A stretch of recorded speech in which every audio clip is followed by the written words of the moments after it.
ग्रहों के सेनापति का राशि परिवर्तन हो रहा है और ये परिवर्तन काफी खास है।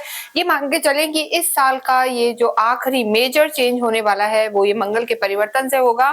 यहाँ हम बात करें सिंह राशि और सिंह लगन के लिए। देखिए, अगर आपके लिए हम देखें तो मंगल यहाँ पर बहुत शुभ परिणाम देने वाले होंगे, क्योंकि आपके भाग्येश हैं, आपके भाग्य के स्वामी हैं और सुख भाव के स्वामी हैं।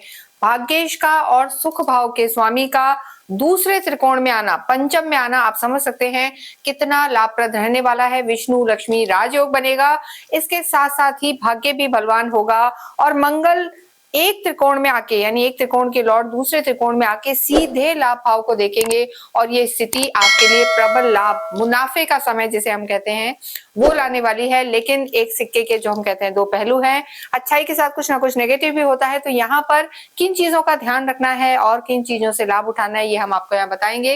देखिए, मंगल वैसे भी बहुत एनर्जी वाले प्लैनेट होते हैं, उत्साह देते हैं और आपके करेज को बढ़ाते हैं और बोल्ड बनाते हैं, डिसीजन मेकिंग को अच्छा रखते हैं, फुर्ती लाते हैं। तो इन सब चीजों का आपके जीवन में क्या प्रभाव होगा, ये हम देखते हैं। सबसे पहले बात करें आपके स्वास्थ्य की, तो स्वास्थ्य की दृष्टि से देखें तो ऑलरेडी आपकी ढैया चल रही है। हालांकि शनि मार्गी हो चुके हैं और मंगल की जो तीनों दृष्टियां हैं, एक आपके अष्टम पर पड़ेगी, दूसरी आपके लाभ भाव पर रहेगी और तीसरी आपके 12th हाउस पे रहेगी। तो यहाँ हम कहेंगे कि पीछे कुछ समय से जो थोड़े डल थे, बॉडी एक थे, उन सब में कमी आएगी। हॉस्पिटलाइजेशन पे जो खर्चा हो रहा था, दवाइयों पे खर्चा हो रहा था, वो भी मंगल की दृष्टि से उसमें कमी आएगी। लेकिन यहाँ पर आपको थोड़ा सा लोअर बॉडी पेन्स रह सकते हैं, बैक में थोड़ा सा पेन रह सकता है और ब्लड प्रेशर का यहाँ पर ध्यान रखना है। एसिडिटी से रिलेटेड भी कोई ना कोई इशू हो सकता है, बहुत ज्यादा मेजर कुछ नहीं है, लेकिन एसिडिटी का थोड़ा सा यहाँ पर जो है इशू रह सकता है। तो खान पीन का ध्यान रखें, अन्यथा यहाँ पर चीजें आपकी ठीक हैं। लव लाइफ की बात करेंगे तो देखिए, लव लाइफ में यानी पंचम में ही आपके जो मंगल हैं वो प्रवेश करेंगे और यहाँ पर देखिए, हालांकि आपके रिश्ते अच्छे नजर आ रहे हैं, क्योंकि देखिए गुरु की दृष्टि पड़ रही है और यहाँ से बैठ के मंगल गुरु को देखेंगे। गुरु की दृष्टि रहेगी आपकी लव लाइफ पर, केतु की दृष्टि रहेगी, साथ ही साथ शनि की भी 10वीं दृष्टि रहेगी। तो यहाँ पर सडन जो कहते हैं ना, एकदम से गुस्सा आ जाना या चीजें ट्रिगर हो जाना या सडन इतनी ज्यादा चीज हो जाना कि चेंजेस आ जाना रिलेशन में, इस चीज का आपको ध्यान रखना है। अन्यथा गुरु और मंगल जो एक दूसरे को सप्तम दृष्टि से देख रहे हैं, लव लाइफ को बेहतर करेंगे। लेकिन देखिए, मंगल यहाँ बैठे हैं तो यहाँ पर थोड़े से ईगो क्लैशेस रह सकते हैं, अग्नि तत्व होते हैं, इसलिए एसिडिटी भी बढ़ सकती है। तो इस चीज का ध्यान रखें, आर्ग्यूमेंट्स में ना जाएं। वैवाहिक जीवन की हम बात करते हैं तो सप्तम को देखा जाता है, 7th हाउस में राहु विराजमान है और सप्तम के आपके लॉर्ड शनि हैं। शनि अष्टम में बैठे हैं और मंगल दृष्टि दे रहे हैं। तो यहाँ पर हम ये नहीं कहेंगे कि कोई मंगल दोष बन रहा है या मैरिड लाइफ में कोई बहुत मेजर इशू है, लेकिन यहाँ पर भी एंगर इशू रह सकते हैं, बात बात पर आर्ग्यूमेंट्स हो सकते हैं, क्योंकि मंगल आपके स्पाउस के प्लैनेट को देखेंगे। मंगल शनि की नहीं जमती है, लेकिन शनि मार्गी हुए हैं तो कुछ पहले से बेहतर होगा। लेकिन एग्रेशन में, एकदम ट्रिगर, गुस्से में कोई मेजर डिसीजन ना लें तो बेहतर रहेगा आपके लिए। राहु का यहाँ होना, आपका यहाँ पर जो 7th हाउस है एक्टिव है, राहु अपना नक्षत्र भी बदल चुके हैं, तो कोई नए प्रपोजल उनके पास आ सकते हैं जिनका विवाह नहीं हुआ है, विवाह के योग बन सकते हैं। उसे आप सोच समझ कर निर्णय लें, क्योंकि गुरु की भी दृष्टि है। तो ये 1.5 महीने का समय वैवाहिक जीवन के लिए आपके लिए बेटर रहेगा और जिनका विवाह नहीं हुआ है उनके विवाह के योग रहेंगे।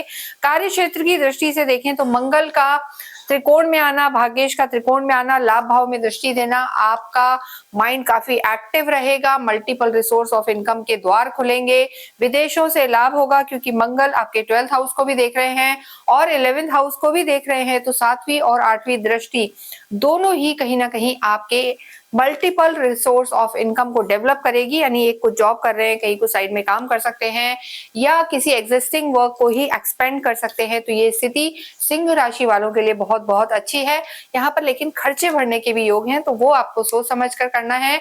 कोई प्रॉपर्टी का काम रुका हुआ था, विदेशों से रिलेटेड कोई काम था, तो वो यहाँ पर लाभ देगा। अगर आप जमीन जायदाद के काम से जुड़े हैं, मेटल का काम कर रहे हैं, आर्मी में है, पुलिस में है, तो इन सब में सफलता मिलनी निश्चित है। स्टूडेंट्स की बात करें तो हायर स्टडीज में जाना चाहते हैं, मास्टर्स करना चाहते हैं, एमबीए, सीए, सीएस के स्टूडेंट हैं, उनके लिए ये गोचर खास लाभ देने वाला होगा। और वो लोग जो अकल्ट से जुड़े हुए हैं, एस्ट्रोलॉजी से जुड़े हैं, उन्हें भी यहाँ पर सफलता मिलेगी, गूढ़ रहस्यों के प्रति उनकी रुचि बढ़ेगी और ये आप समझ सकते हैं कि आपके भाग्येश हैं। भाग्येश का त्रिकोण में आना अपने आप में एक राजयोग बनाता है, विष्णु लक्ष्मी योग है, तो ये समय आपके लिए प्रबल रहेगा। ये 1.5 महीना यानी ये जाता हुआ साल और आते हुए साल की जो शुरुआत है, मंगल आपके लिए काफी लाभप्रद रहने वाले हैं और ये साल भी सूर्य का है, सूर्य आपके लॉर्ड हैं, तो ये स्थितियां और बाद में जो चतुर्ग्रही योग बन रहे हैं, ये स्थितियां आपके लिए बहुत बहुत लाभप्रद रहेगी। तो भाग्येश आपका प्रबल रहेगा, भाग्य आपका साथ देगा और कहीं ना कहीं गुरु का भी 11वें भाव में बैठना आपकी मनोकामनाओं को, यानी आपके धर्म से रिलेटेड जो मनोकामनाएं हैं कि इस मंदिर में जाके घूमना है, दर्शन करने हैं, घर में मांगलिक कार्य हों, ये सब आप इस चीज में इस समय में टेन्योर में कर सकते हैं। आपकी मनोकामनाएं पूरी होंगी और अध्यात्म भी बढ़ेगा। देखिए, जितना हो हनुमान चालीसा का पाठ करें, बजरंग बाण का पाठ करें। ट्यूसडे के दिन अवश्य ही छोटे छोटे बच्चों को या असहाय लोगों को भी आप जरूर से मीठा कुछ प्रसाद बांटे, कुछ मीठा बना के मिठाई या कुछ दें तो बहुत अच्छा है, नहीं हो तो गुड़ का दान करें, गुड़ बांटे, ये आपके लिए बहुत शुभ रहेगा।